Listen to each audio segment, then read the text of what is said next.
मिला यहाँ पर आने का और आप सबका आशीर्वाद लेने का। और जो आप आशीर्वाद दो हो वो आशीर्वाद हमने ताकत देवे है। वो आशीर्वाद इस तरीके से है जैसे बीमार ने दवाई मिल जा, भूखे ने रोटी मिल जा, इस तरीके का काम आपका आशीर्वाद करे है। तो सबसे पहला तो आपको ये निवेदन करे है, ठीक इसी तरीके से अपने बालकों पे इस तरीके का आशीर्वाद आप बनाए रखियो। सबसे पहली विनती आपसे यह है। और देखो जो खटकड़ टोल है पूरा क्रांतिकारी टोल है। 2 बार 3 बार जो आपके पूरी आड़े की शेड थी वह तूफान में पड़ गई। सरकार भी हमारी परीक्षा लेने लग रही है, कुदरत भी हमारी परीक्षा लेने लग रही है, लेकिन कोई दिक्कत वाली बात नहीं है। ये कितनी परीक्षा ले ले, हर परीक्षा देवेंगे और हर परीक्षा में पास होंगे, हर परीक्षा में सफल होंगे और आंदोलन जीतेंगे। तीनों काले कानून उल्टे करावेंगे और एमएसपी गारंटी कानून लागू करावेंगे। और जी आपके टोल के थे क्या कहने हैं। कुछ दिन पहले 3-4 दिन पहले हरियाणा के किसानों के साथ, हरियाणा की जनता के साथ गद्दारी करने वाले दुष्यंत चौटाला का यहां आने का प्रोग्राम था। लेकिन जब आप पूरी महिला शक्ति, हमारे बुजुर्ग और नौजवानों का जब जोश वहां पर इकट्ठा होया तो दुष्यंत चौटाला डर के भाग गया। इससे बड़ी बात और इससे बढ़िया बात और क्या होगी। आज कहने ने तो बीजेपी और जेजेपी वाला का राज है हरियाणा में, कहने ने तो इनका राज है, लेकिन हकीकत यह है कि आज पूरे हरियाणा में हमारे किसान, मजदूर, नौजवान और माताओं बहनों का राज है। आपकी इजाजत के बिना कोई राजनेता कदम नहीं रख सकता। और जी देखो मैं तो आपसे छोटा हूं, जहां तक मन ने याद है, मन ने जो थोड़ा बहुत पढ़ा लिखा, शायद आजादी के बाद किसे सरकार की, किसे मुख्यमंत्री की, किसे उप मुख्यमंत्री की इतनी बेइज्जती हुई होगी जितनी बेइज्जती बीजेपी जेजेपी सरकार मनोहर लाल खट्टर, दुष्यंत चौटाला की हुई है। इन जितनी बेइज्जती भी किसी की नहीं हुई होगी। और आज ज्यादा लंबा नहीं बोलूंगा क्योंकि हमारे मान सम्मान के योग्य हैं, हमारे मार्गदर्शक जिनसे हमने सीखा, पंजाब के बहुत बड़े किसान नेता आदरणीय जगजीत सिंह डल्लेवाल जी और उनके सारे साथी हमारे बीच में आए हुए हैं। तो ज्यादा तो वही बोलेंगे, वही आपने संबोधित करेंगे। मैं तो छोटी छोटी 2-3 बात आपने बताना चाहता हूं। आज 10 मई का दिन है। 10 मई 1857 ने भारत में पहली क्रांति शुरू हुई थी। 1857 के गदर की शुरुआत 10 मई ने हुई थी। उस समय उन गोरे अंग्रेजों के खिलाफ लड़ाई लड़ी थी और उसके बाद 1947 में देश में आजादी मिली थी। मेरे बुजुर्गों, मेरे नौजवानों, मेरे माताओं बहनों, उस समय लड़ाई गोरे अंग्रेजों के साथ लड़ी गई थी। आज आप सारे मिलकर इन काले अंग्रेजों के खिलाफ लड़ाई लड़ने लग रहे हैं। और जिस तरीके से गोरे अंग्रेज इस देश से बजाए थे, इन काले अंग्रेजों ने भी देश से बजा के दम ले होंगे। उससे पहले हम दम नहीं ले होंगे।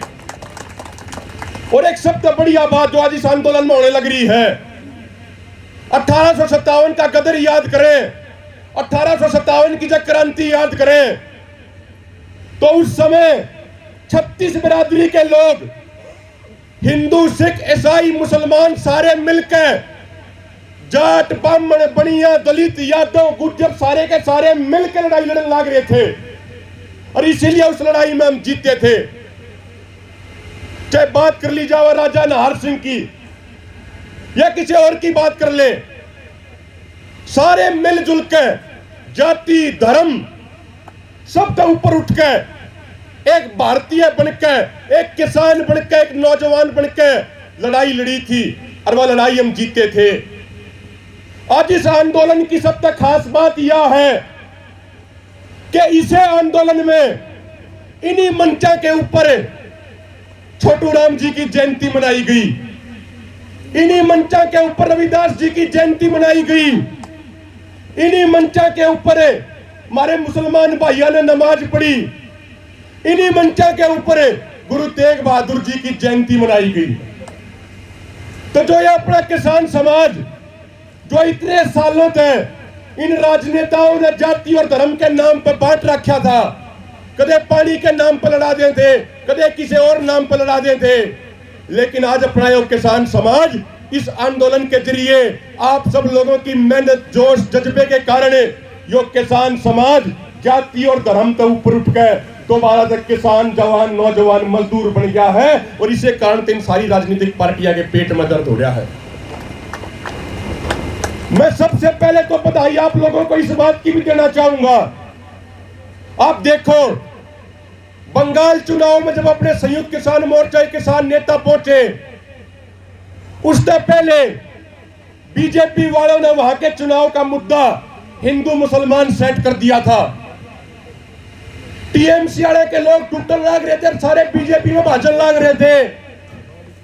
लेकिन जब संयुक्त किसान मोर्चा उन्हें पहुंचा, जब आप लोगों की आवाज, आप लोगों का जोश, जज्बा उन्हें पहुंचा, तो उन्हें के चुनाव का मुद्दा हिंदू मुसलमान तक खत्म हो गया और उन्हें के चुनाव का मुद्दा देश का नौजवान और किसान बन गया। यह सबसे बड़ी जीत है आपकी।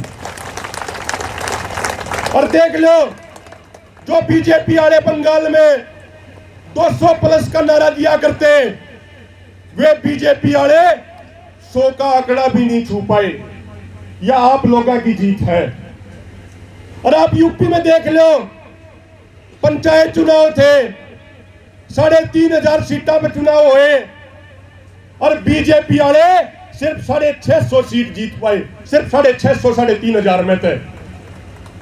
और यदि बीजेपी वाले, आरएसएस वाले यदि ये भी नहीं सुधरे तो इन्हें एक बात और कहते हैं कि जो आगे उत्तर प्रदेश में विधानसभा चुनाव लग रहा है, उन विधानसभा चुनावों में बीजेपी की सरकार बनने की बात तो दूर, बीजेपी के विधायक जीतने की बात तो दूर, इन्हें वोट मांगने खातिर भी काम में नहीं बढ़ने देंगे। इनका हिस्सा हल कर देंगे, वोट भी नहीं मांगने देंगे इन्हें। और हमारे देश का इतिहास रहा है कि जो यूपी में तो साफ हो गया राजनीतिक तौर पे, वो पूरे देश की राजनीति तक भी साफ हो जाता है, तो इन्हें पूरे देश की राजनीति तक साफ कर देंगे। और एक बात मेरे बुजुर्गों, आपने आप बात सुनकर हैरानी होगी शायद, एक ही आखिरी बात कहूं हूं कि आज के दिन जब यह सरकार ना तो किसानों ने एमएसपी दे पा रही, 6 महीने तक किसान बैठे हैं, किसानों की मांगे अब तक पूरी नहीं करी गई।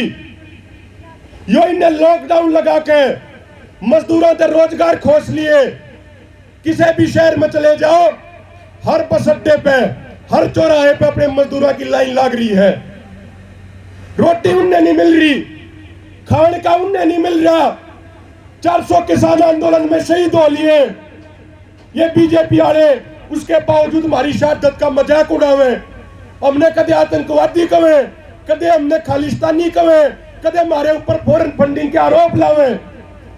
इस सरकार के राज में नौजवानों ने रोजगार नहीं मिल रहा। पिछले 50 साल में बेरोजगारी दर सबसे ऊंचे स्तर पे है।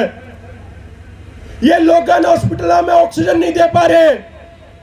1 साल पहले आपने याद होगा कि जब इस बीमारी का नाम शुरू होया तो उस टाइम प्रधानमंत्री ने एक नया राहत कोष बनाया पीएम केयर फंड के नाम पे। उसमें खूब पीछे इकट्ठे करे प्रधानमंत्री ने, बीजेपी की सरकार ने। हमारे छोटे छोटे बालका ने अपनी गुल्लक तोड़ के 2,000 5,000 रुपए उस पीएम केयर फंड में दिए।